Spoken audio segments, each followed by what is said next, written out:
Of course, it beeps at me. Okay. So, just going to extemporize for a little bit about a concept that comes up a lot. And people like to pretend that they know so much, and so they give me advice when their advice doesn't work, and they don't know the research, and they haven't actually tried doing what I do. It's really weird. This comes up in many different ways where people who've never accomplished something tell me that they know how to accomplish it better than me when I've already done what they've never done. So I'm going to go through a few examples. I invent stuff and then I share it for free. And I've succeeded at having my work adopted sometimes, but it usually takes 10 years. And that's normal for inventors. Like sometimes it takes even longer. But people who've never invented like to pretend that, well, as soon as you have an invention, you just tell a normal person and they'll realize how amazing it is. And then they'll suddenly be so supportive and everything just happens like that. And then you got $1 billion company, you're done. No, no, that's not what happens. Here's an example from a different inventor's life. There was, I'll tell it working backwards. There was a TED talk like a decade ago where this kid's talking about what if we scoop up all the plastic in the ocean, because in the Pacific Ocean there are these gyres, these swirling bodies of water that trap all the plastic, and we could just go out there and scoop up all the plastic and then we get rid of the plastic in the ocean. And all the people in the audience are like, yeah, let's do it. And they give him tens of millions of dollars to go do that. And he built ships to do that and scooped up the plastic. And he sells glasses where the frames of the glasses are made from the plastic that he scooped up in the ocean. He got tens of millions of dollars. And that was after marine biologists were trying to explain to him that if you just scoop up all the plastic with a big net, you're actually scooping up a lot of seabirds and turtles and other creatures to live out there who need that habitat. The plastic is like here and there floating around, but it's you scooping it up. You're destroying the habitat of native species. And 70% of the plastic that's in the ocean is microplastics that already sank to the bottom. So you're not getting rid of 70% of the plastic.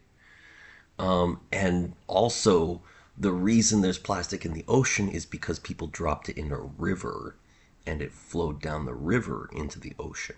So, really, where you want to stop the plastic pollution happening is in the river. So, that was the critique marine biologists said of the kid's TED talk when it happened. And after the marine biologist critique, kid got tens of millions of dollars and started scooping up plastic in rare species habitats to make disposable glasses frames. So that's what happens when someone comes up with a bad idea. A bad idea sounds good to stupid people. And then they throw money at it, and so it gets funded and it happens. That's when someone has a bad idea, stupid people jump on board consistently, over and over. In contrast to that kid at a TED talk, which should already be a red flag, there was a guy 15 years earlier who was an actual engineer. And he set a buoy out in a river with net on either side that only went down a couple feet into the water. So as plastic flowed down the river, it got caught in the net. And the fish can swim around it. Fish aren't going to just like swim toward a net and be like, oh no, I'm stuck, I can't escape. No, they went under it. So that buoy and net was catching plastic in like a river in Delaware for more than a decade. The locals had a cute name for it. And this guy is telling people, this is how we stop plastic from getting in the ocean. We just scoop it up before it gets in the ocean by putting a buoy and a net in the river. It's that easy. Most of the plastic in the ocean was the last 10 years, and it's getting worse. We stopped the majority of future plastic from ever getting to the ocean. Just put the net and the buoy in the river. 15 years went by where no one paid attention. They got a cute name for it. It's doing the job correctly. It's cheap, it's easy, it works. He got ignored. That's what actually happens with inventors. Story from my own life. It was back at Thanksgiving gathering of a friend's house. I get invited to weird shit. I'm watching one of the people there use this Leapfrog toy pen. It's got an optic in it and a computer inside with an audio output. Back in 2006, it's this giant piece of equipment. It was like $100 back then. And they got this little paper workbook, and they're like, look, you can solve mazes, and it'll talk to you, and you could do math problems, and it'll give you suggestions, and you can even draw a keyboard and a drum kit, and then play the keys and the drums through the audio, because the optic recognizes the dots on the page. There's little microscopic dots printed with ink on the paper, and the optic, the camera on the tip of the pen, is seeing that constellation of dots and can figure out your coordinates. And I looked at that and I said, well, just put those dots on some adhesive plastic, like the stuff you use for decals on your car windows.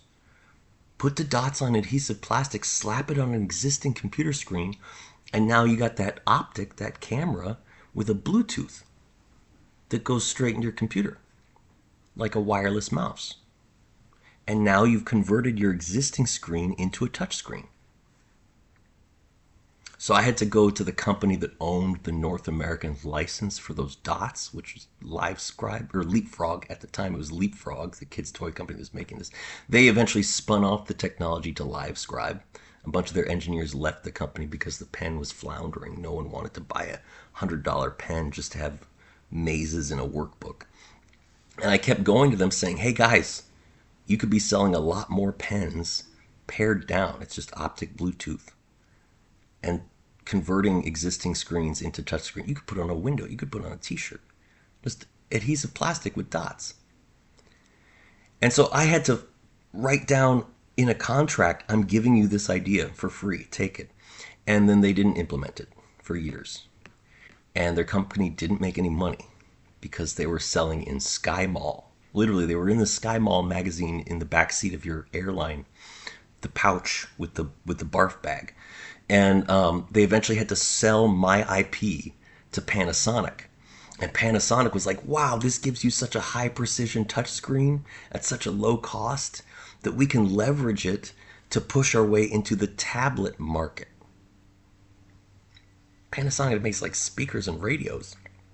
And by 2013, when everyone already had a tablet, they went to the German Electronics Expo to show off their $400 tablet, which had nothing good about it at all. It was Panasonic, except it was using the dots to make a touchscreen, like I said. And now those Anoto dots are used for the Remarkable ebook reader as well. A couple other places they use those touchscreen dots. But that was something that I was pitching to companies spring of 2007, before the iPhone. Before you could buy an iPhone and just fat finger button on this, like you've got this touch screen with this high resolution, and then you have to cover the whole screen with big buttons that are big enough for your fingertip. And you could have had a little stylus with a camera and a Bluetooth and had high precision touchscreen. So that's normally what happens with inventions. The same thing happens with people who discover important new concepts. There was this guy back in the French Revolution days named Galois. He's a mathematician like me. And he came up with a whole new branch of mathematics. He's just a kid scribbling in his notepad. He's like, I found an entire new kind of math. And he tried showing it to professors at the universities, and they didn't get it because it was new. And so they ignored him, and then he got shot and died. And they kept ignoring him for 65 years. It wasn't until 65 years later someone opened Galois' notebook and was like, wait, this is actually really important. Now it's an entire branch of mathematics. Yep. Same thing happened with James Clerk Maxwell, where he used Hamilton's quaternions to solve electricity and magnetism. He solved it. He figured out how electricity and magnetism work. He had 20 equations that perfectly described electricity and magnetism. And he died, and his work was ignored, and physicists were having hundreds of conferences for many years afterwards where all these physicists are gathered being like, how can we figure out electricity and magnetism? Until this other physicist named Heaviside noticed Maxwell's book on a shelf, opened it up, and said, wait, quaternions? I know how to do that now. That was new math that only mathematicians understood, but now physicists know about it too. This makes sense. And so Heaviside had to simplify Maxwell's 20 equations down to 4 so that physicists could understand them. And that's when physicists realized how to deal with electricity and magnetism. This happens over and over again. So I'm used to the idea that when you come up with an actual good idea, because it's a good idea, dumb people don't understand it. Because they're dumb. And so they're immediately dismissive and they refuse to help. They don't want any of their friends to hear them mention it because they think it'll make them look bad. That's specifically what I hear the most. I say, hey, could you at least tell people you know about this idea? Like, but I don't understand it. And I don't want to look like an idiot saying an idea that I don't understand. But you are an idiot. And you keep telling people ideas that are stupid because you're stupid. And so the only ideas that make sense to you are the stupid ones. All the stupid people, which is the majority of the population, are constantly sharing really dumb ideas saying, this sounds great. That's normal. That's how it works. So when an inventor has an actual good idea, all the stupid people reject them. All the stupid people refuse to mention it to their friends. All the stupid people gossip about it and are derisive. And as soon as you have a dumb idea, stupid people love it. And they tell all their friends and they give you money. And there's another thing I noticed. This is another because I've tried communicating with people many different ways. I've tried all your techniques. If you want to pretend that there's some advice I haven't heard, you're wrong. When I would dress up fancy, got a nice suit and a tie and nice shoes, nice haircut.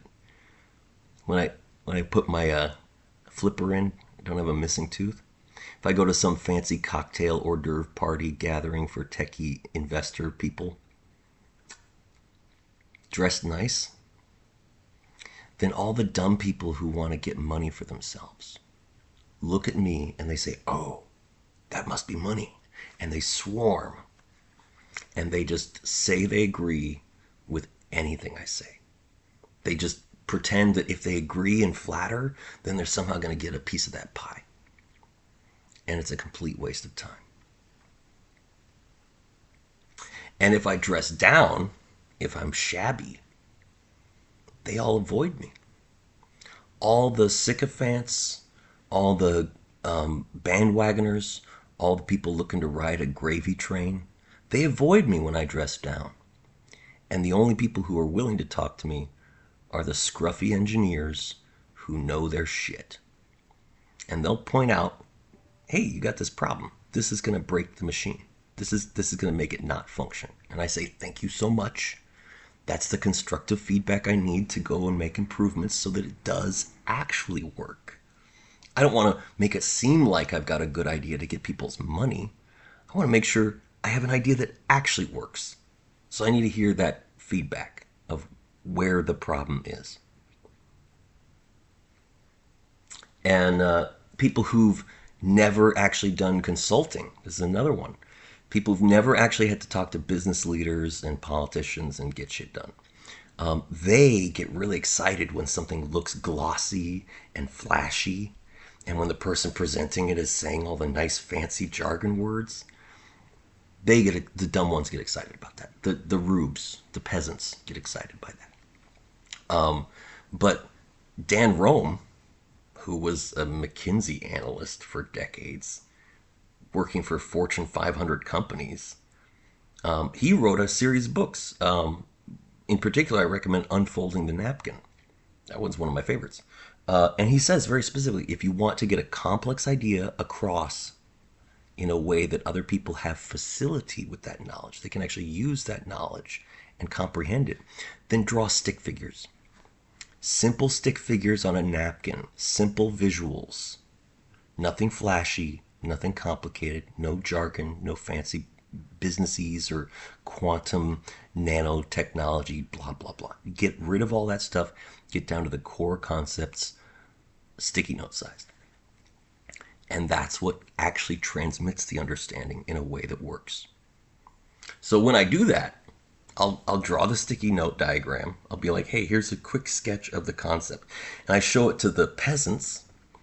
The peasants complain that I haven't made it look flashy enough to entice them. You're supposed to make it look like it must be amazing to trick me. Because that's the only time I ever give money to someone is when they trick me into imagining that it's amazing. That's why you're a peasant. It's proof that you're dumb. So over and over again, almost everyone I meet, and it's been a few thousand, probably about 4,000 people at this point that I meet and I try to talk about ideas, almost all of them are peasants, and they think like peasants, where they want things to look really good and sound really good, or they're not convinced. And they want an idea that makes sense to them when they don't make sense. And then they tell me that the best advice I can follow is their dumb idea that they heard in an infomercial and they've never applied in their own life. They've never used that concept successfully to promote their own invention, but they're sure that I'm failing because I'm not following their advice. Over and over again. The same thing happens when I'm talking about philosophy and political theory and economics. I've gone to many different kinds of groups, all the different teams on different sides. Go down to the brick building where the Marxist socialists of Oakland meet. Go talk to the effective accelerationist libertarian techie bros. All sides of every issue. I've talked to them all. And consistently, when I say something that isn't part of their script, then they assume and insist that because I'm not following their team's script, then I must be their favorite enemy. So the Marxist socialists say I'm an arch-capitalist libertarian. The technophile libertarians say that I must be a commie. Every team only thinks in two. It's us or them. And so when I disagree with both sides, their brain can't handle it. They have the brain of a peasant. And they don't want to admit that there could even be a third or a fourth option. And they get really butthurt when I explain to them, you would fail at a multiple choice test. Multiple choice test, there's usually 4 options, and the fourth one is often none of the above. If you can think of only 2 options, then you know you're stupid. That's you just admitted it to yourself. Just be honest. You can only think of 2 options. You know you're too dumb to judge. And stupid people hate hearing that they're stupid. And they want to attack people who point out that they're stupid. And so they never learn. Meanwhile, inventors are creating things that are better than they ever imagined. And they don't understand it. So they gossip. That's why I've met thousands of people, and overwhelmingly, none of them actually wanted to listen. None of them actually wanted to help, even when I'm giving my work away for free to help other people in the world. They don't want to lift a finger because it doesn't make sense to them. It's not part of their team's script. I didn't make it look flashy enough and use all the fancy buzzwords. That's the problem. The biggest impediment to this world being a better place is stupid people who think that smart people should follow the stupid person's advice.